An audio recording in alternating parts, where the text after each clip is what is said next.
vidéo de ce jeune-là, s'il vous plaît, et vous mettez muet. Et je vais expliquer pendant que la vidéo sera en train de tourner. Partagez le direct, s'il vous plaît. Je ne vous vois pas bouger et ce n'est pas bon. S'il vous plaît, partagez ce direct. Alléluia.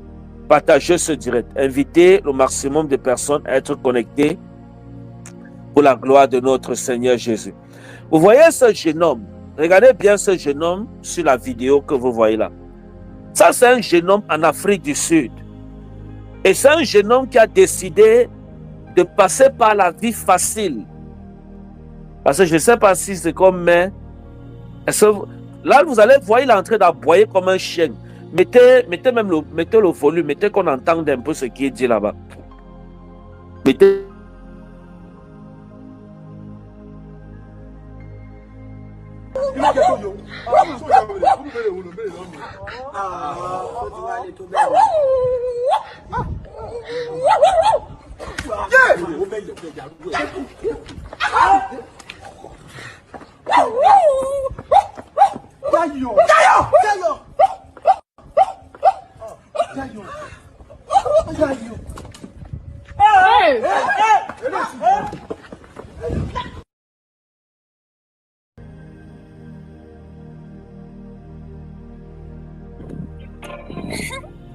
Alléluia.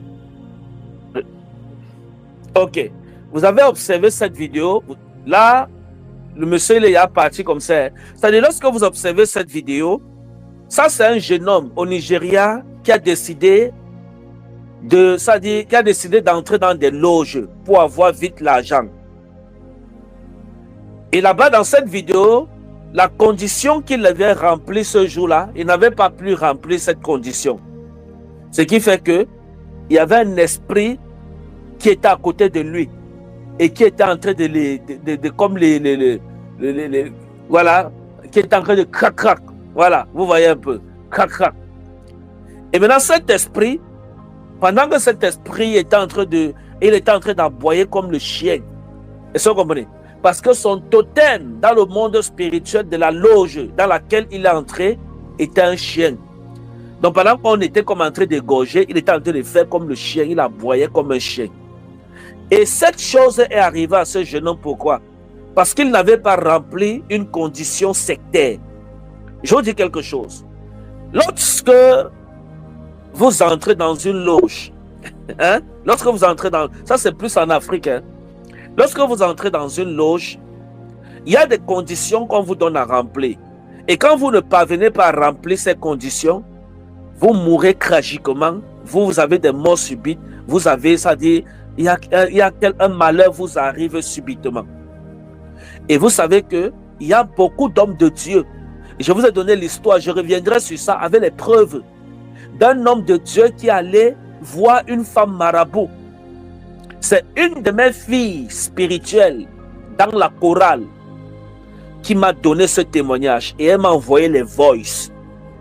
Ça dit, l'homme de Dieu, si, je vais revenir sur ça, je vous dis ça juste comme ça, et après je vais revenir sur ça, pour vous dire de faire attention, enfants de Dieu. Il y a beaucoup de loups là dehors, faites attention, Donc au niveau du Cameroun, cet homme de Dieu, c'est un jeune homme de Dieu, il allait voir une femme marabout, pour faire les miracles et les guérisons dans l'église. Et c'est comme ça qu'il envoyait les voices, il communiquait avec la femme marabout, elle lui disait combien il faut payer et tout. Et dans le voice, j'ai entendu comment il disait qu'il y avait une autorité, soit c'était une déléguée ou bien donc quelqu'un, une grande personnalité qui était venue dans son église et qu'il voulait que la personnalité la reste à l'église, qu'elle ne parte plus. Parce que la personnalité la finançait bien son église. Et c'est pour ça que je vous ai dit que c'est très dangereux. J'ai horreur qu'un homme de Dieu fait l'œuvre de Dieu pour l'argent. Ça veut dire quand je vois quelqu'un, un homme de Dieu, pasteur, prophète ou quoi que ce soit là, faire l'œuvre de Dieu pour se faire de l'argent, ça dit mon cœur peut tomber dans le ventre. Ça me fait tellement mal. Est-ce que vous comprenez? Ça me fait tellement mal. Parce que le jour que Dieu m'a donné la parole, en 2022, le Seigneur m'a apparu dans une vision et c'était un vieillard. Et il est venu, il y avait 6 anges qui couraient devant lui. Et lui, il était derrière, avait une canne. et il marchait tout doucement, avec les cheveux blancs. Et c'était l'ancien des jours. C'est-à-dire, c'était Dieu sur sa forme de l'ancien des jours. Une vieillesse qu'on ne peut pas expliquer. Une vieillesse ça dit qu'on ne peut pas expliquer. Une vieillesse qu'on ne trouve pas sur la terre. Une belle vieillesse. Avec des cheveux blancs. Et il marchait tout doucement. Et les 6 anges sont venus déposer des cartons devant moi. Et quand j'ai envoyé la main dans l'un de ces cartons, ce que j'ai retiré, c'était la Bible.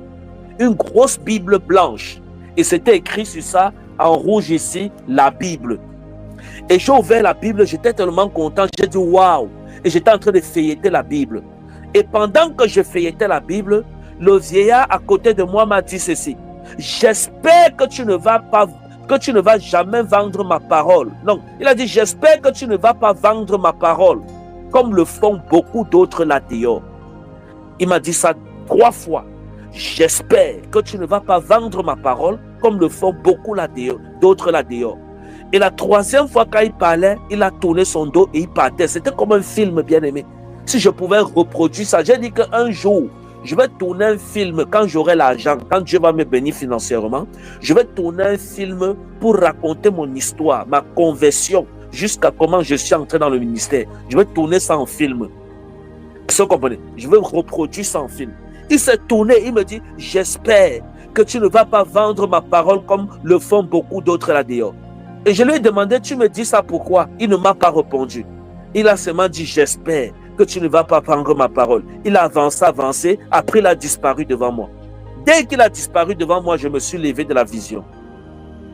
Voilà pourquoi j'ai horreur quand je vois un homme de Dieu se faire de l'argent par le banditisme et l'escroquerie dans les choses de Dieu. J'ai très mal de ça.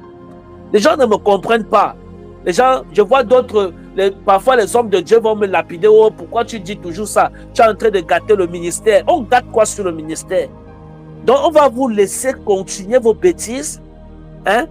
On va vous laisser continuer votre sorcellerie parce que vous ne voulez pas qu'on parle sous prétexte que ça gâte vos ministères. Vous croyez qu'un homme peut gâter un ministère que Dieu a fondé? Vous croyez que quelqu'un peut gâter mon ministère? Même si on parle de faux prophètes comment là dehors. Vous croyez que moi, ça peut avoir un impact sur mon ministère? Parce que je ne me reconnais pas dedans. Mais pourquoi vous avez peur? Vous avez peur de quoi? Hein? Vous avez peur de quoi? C'est que vous vous reprochez de quelque chose. Hein? Quelqu'un fait son enseignement, vous avez peur. Vous dites, oh, il gâte notre ministère quand il parle comme ça. Il gâte le ministère. On gâte en quoi? C'est-à-dire que tu n'as plus foi en Dieu. Même moi, on dit là tous les jours, les faux prophètes. Ça peut impacter mon ministère en quoi? Tout en sachant que je ne suis pas un faux prophète. Pourquoi ça dérange les gens? C'est pour vous dire quoi, bien aimé? Les hommes de Dieu doivent faire attention. Est-ce que vous comprenez? Les hommes de Dieu, ils doivent faire attention.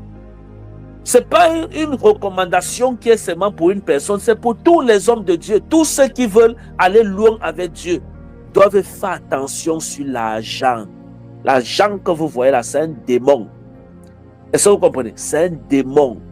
Bon, ce n'est pas un démon, l'argent est bien, mais il y a un esprit de séduction et de cupidité qui se cache derrière l'argent. Et lorsque vous venez avec le désir de trop vite posséder, de vouloir vite avoir, l'esprit là va vous saisir. Mais si vous venez tout doucement, parce qu'on ne dit pas que un ministère n'a pas besoin d'argent. Non, on ne peut pas faire l'œuvre de Dieu sans argent.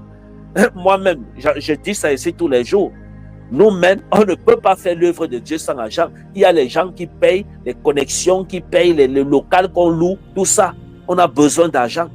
Mais la façon dont vous faites pour vouloir vite avoir, achetez vite votre grosse voiture, achetez vite vos ceci, bien aimé, c'est très dangereux.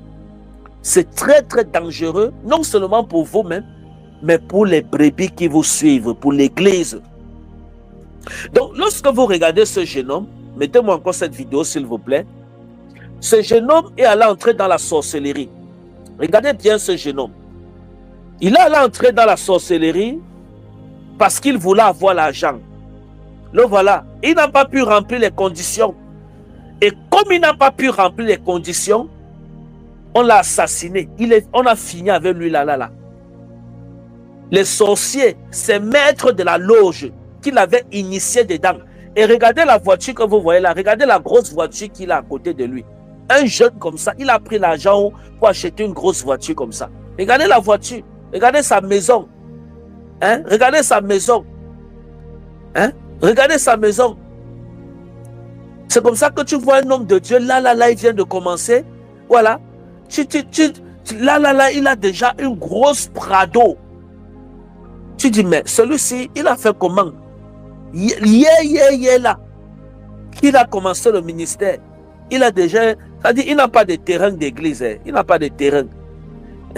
Voilà où vous reconnaîtrez ceux vraiment qui ont l'esprit de la vision que Dieu leur a donné. Quand vous voyez un homme de Dieu, il n'a même pas encore le terrain de l'église. Il ne couille pas déjà acheter une grosse voiture. Il ne peut pas louer les grosses maisons.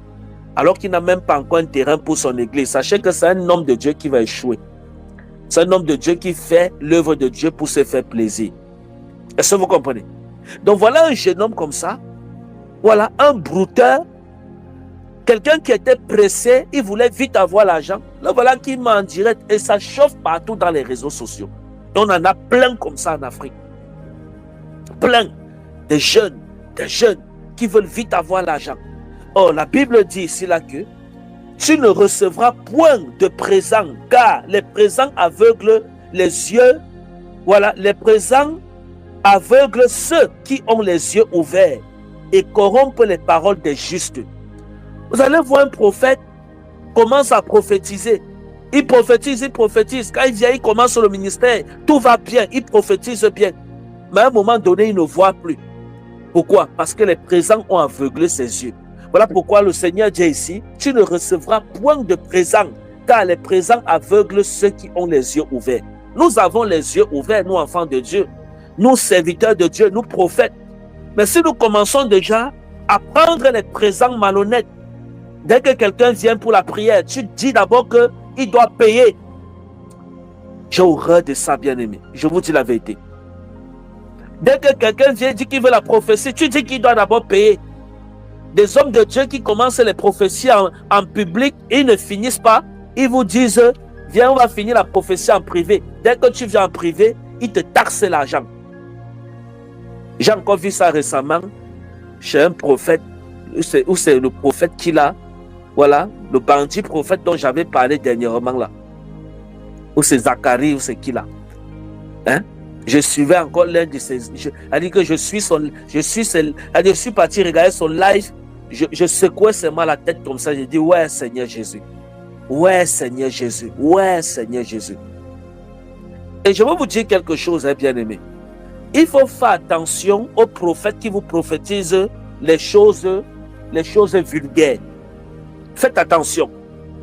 Un vrai prophète qui prophétise par l'Esprit de Dieu ne te prophétise pas les choses vulgaires. Les prophéties qu'on va vous dire toujours, je vois, tu as mangé dans les rêves. Mon ami, on sait qu'au moins 90% des enfants, des gens mangent dans les rêves. Ça, c'est les prophéties vulgaires. Les gens qui vont te dire, je vois, tu as les couches de nuit. Faites attention à ce genre de prophètes. Ça, ce n'est pas des prophètes, c'est des malhonnêtes. Est-ce que vous comprenez? Faites attention à ce genre de prophètes qui sont là pour prophétiser les prophéties vulgaires. Lorsque l'Esprit de Dieu parle, l'Esprit de Dieu entre en profondeur, on entre dans ta vie, on te dit ce que tu fais, ce qui va t'arriver, ce qui t'était arrivé. L'Esprit de Dieu n'est pas limité sur les couches de nuit, les repas de nuit, je te vois, tu n'es pas marié, je te vois, tu n'as pas de l'enfant, je te vois, il a dit les mêmes récitations tous les jours. Et quand je vois, il dit à une femme, je vois, il dit que l'enfant a fait quoi? Elle dit, je n'ai pas d'enfant, je ne suis pas marié. Après, il tourne ça. Non, les gars sont forts. Eh, Seigneur Jésus, les gars sont forts. Ça dit, ce n'est pas la prophétie. Hein. Ce n'est pas la prophétie. C'est tout sauf la prophétie. Ce n'est pas la prophétie. Ça dit, il joue ce qu'on appelle la loterie, en fait. Ça dit, il joue la loterie, il joue sur tes mots. Oh, Seigneur Jésus. Ouais, je ne sais pas comment vous expliquer ça.